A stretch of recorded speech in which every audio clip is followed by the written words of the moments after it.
Kevin, thank you very much for giving us a bit of time on this very historic day. The first question I guess I have is your time involved in the Australian market. You guys have been down there and had marketing rights along with the Eagles, but what have you learned about the Australian sporting appetite, and particularly the appetite for the NFL from the fans that meant, yeah, this is what we wanted to dive into? We've loved our time in Australia. Whether, I was thinking up here as we get ready for the Super Bowl, taking the trophy to Sydney and Melbourne after we won in 2022 and doing a trophy tour, whether, it's partnering with the Sydney Swans at the Sydney Pride Parade. As you go through those elements, taking Torrey Holt and Todd Gurley on excursions, doing watch parties in Australia, we've seen so much love for Australian fans and the teams that have jumped in. I was just telling, we had the Brisbane Broncos come and practice at our training facility ahead of their rugby match last year in Las Vegas. So there's been a ton of opportunities to collaborate, and what you see is a passion for sport, a passion for teams, a passion for athletes, and there's so much. When you think about growing the NFL game internationally, for us, Australia has always been such a logical next step for us. Not only we feel like Australia's in our doorstep. You basically fly right over SoFi Stadium to come to the U.S. From Australia. You think about playing contact sports, whether it's the AFL or rugby. This is about as close to the NFL as you get anywhere else in the world. And so for us, getting to explore those relationships deeper and now having the chance to take a regular season game, the first one is truly meaningful for our organization. When you talk about a football game, an NFL game coming down to Australia, the flight, the jet lag, the logistics, this is what comes up. You mentioned it a little before, but how are you guys approaching it, approaching those challenges, overcoming them, and have you spoken to the coaches and the players about this? How are they feeling about it?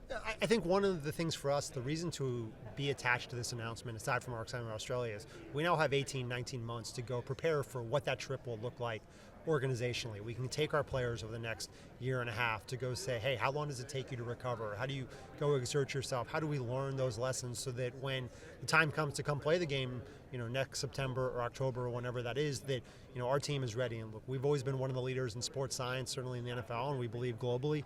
We're fortunate to work with an Arsenal, in London, who does a lot of travel internationally, and to see how that worked. Nuggets were, who are part of our group, went to Abu Dhabi, and we had lessons learned from them this past preseason. So I think if you make it an issue, it's an issue, but our team has always thought about how do we go play our best when our best is required. And, we've played in London twice under Sean McVay and won both games. So, I truly believe that Reggie Scott, from a training perspective, and Tony Pastores will have this, mapped out and ready to go. And we will have a great advantage when it comes to playing, at the MCG. And I fully expect we'll go and win. You mentioned perhaps with a little bit of bittersweetness about Jordan Mailata and that you guys wanted to draft him. Part of this game and part of the way it's being looked at is it's not just a single game. It has a chance to really catalyze the growth and energize young, talented athletes to maybe look at this as a path forward. How's your team, whether that's Sean McVay and his stuff or the coach or the scouting stuff, how do they look at the talent that might emerge from this region? How do they scout it, and what was it like scouting a young Jordan Mailata when he was coming out? Before the International Pathway Program, there was a lot of YouTube videos for Jordan Mailata that I would share with our scouting staff and speaking with agents, and it's still a little bit bittersweet, and the fact that they're playing and we're not after our game a few weeks ago, even more bittersweet.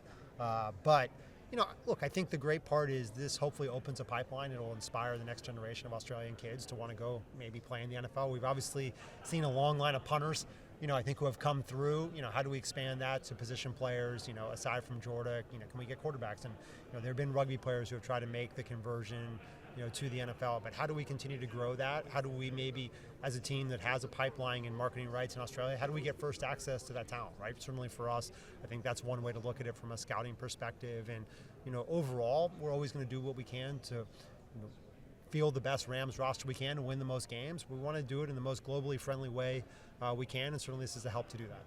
Oh, how long was this process? When did it start? You mentioned you guys were the first team. Put your hand up, say we want in. But how long is that process in total? And was there a moment where like a key domino fell down and it became from a fanciful idea to a real bona fide reality that this can happen? That's a great question. Really, when we got marketing rights in Australia, we started raising our hands saying, can we play a game? And whether it was a regular season or preseason at that point, and there were so many logistics to be worked out, and it was kind of a no at that point, and we kind of kept knocking, and we always knew. And I think as the NFL started to expand, and I would give credit to the commissioner, Peter O'Reilly and his team as they've expanded. And I would say the domino that fell last year in Brazil, with a longer flight, and getting outside of taking the first game outside of Europe really started to help say, okay, Australia could become a reality. And I would say in the past few months, certainly listening to the NFL, the conversations continued. They were scouting in Australia, looking at multiple venues, deciding which stadiums, deciding which city.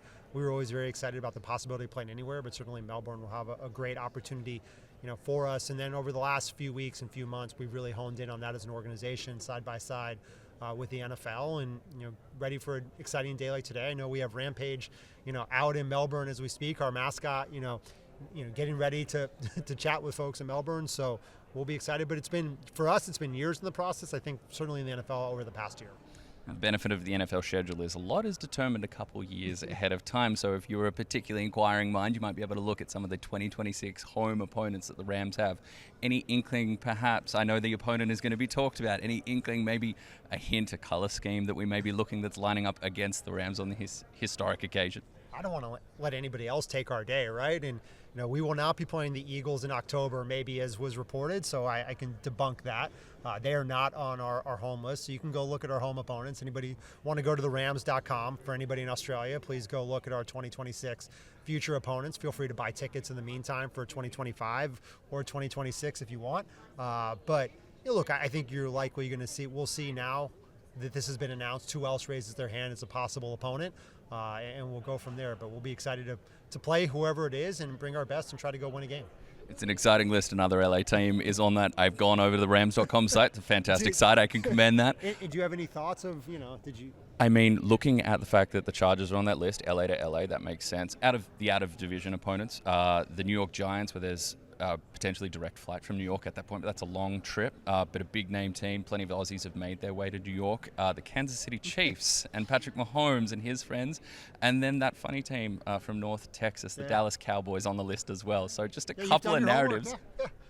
All of those teams that you mentioned are right there, and maybe if it winds up being the season opener, hopefully we'll be defending a Super Bowl title from 2025. So who knows, maybe the team from Kansas City, if they continue on this run, or maybe the Chargers if they are our opponent in next year's Super Bowl. We'll see. So lots of great opportunities, but we'll save that one we'll do that announcement. How about we'll come see you guys in Melbourne to do that announcement? Sounds like a plan. Thank you so much for the time today, and congratulations on a hugely historic day.